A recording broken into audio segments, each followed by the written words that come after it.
In a few weeks, it'll be official. Trinidad and Tobago will be the sporting hub of the Caribbean.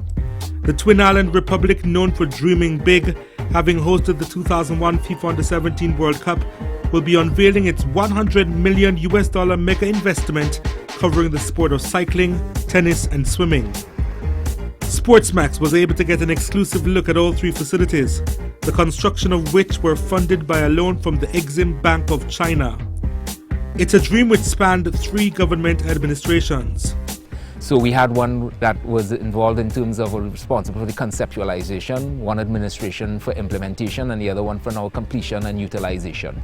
So we see this facility as something that is going to benefit the Caribbean as a whole. Trinidad and Tobago has always been involved in terms of bringing Caribbean countries together with regards to sport.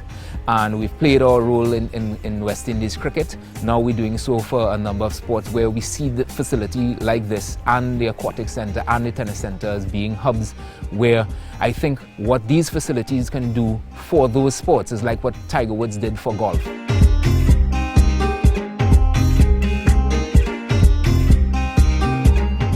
Cycling in Trinidad and Tobago and some of the other Caribbean islands has a rich history. So what you would have found, this would have been a dream of many people. Of course, as cycling evolves worldwide, the Caribbean was left behind in terms of a world-class facility. So what we had were athletes that were training on facilities very much unlike and outdated in comparison to what they would compete at the Commonwealth Games, Olympics and so on. This velodrome, built at a cost of $40 million by the Sherman Group out of Germany, is cycling's latest pride. Sitting on 20,000 square meters with a track length of 250 meters, 7 meters wide and 45 degrees inclined, this is at Olympic standard. I would like to, at this juncture, say that this is the home for cycling for the Caribbean. I have met and spoken with a lot of my regional counterparts, and they have all expressed interest and pride in this facility. They all want to have this as their home because, as we said, there's nothing like it in the rest of the Caribbean.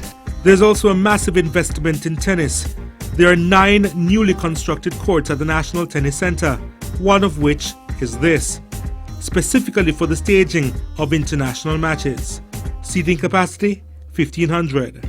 We have actually embarked on the sports tourism drive, where it isn't designed only for local athletes to be here. It's a regional facility, as we've been speaking all morning, and actually it's meant to attract regional players to come here.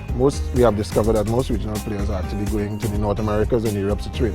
If we can get them here and get these seats filled, then we're now going to attract the international parties to come here. So this becomes one of the Caribbean destinations to come to play Category 5 tennis and stuff like that. Then there's also the Aquatic Center. A 50-meter swimming pool will provide facilities for the hosting of and the training for international competitions. There's also a 50-meter pool for warm-ups.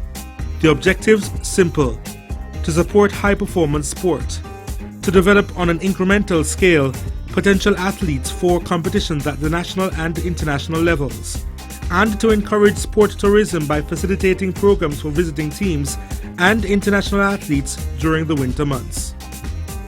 The Aquatic Center will serve for diving, water polo, and synchronized swimming as well. Will this investment cause others in the region to follow? It's a bold dive into the deep end.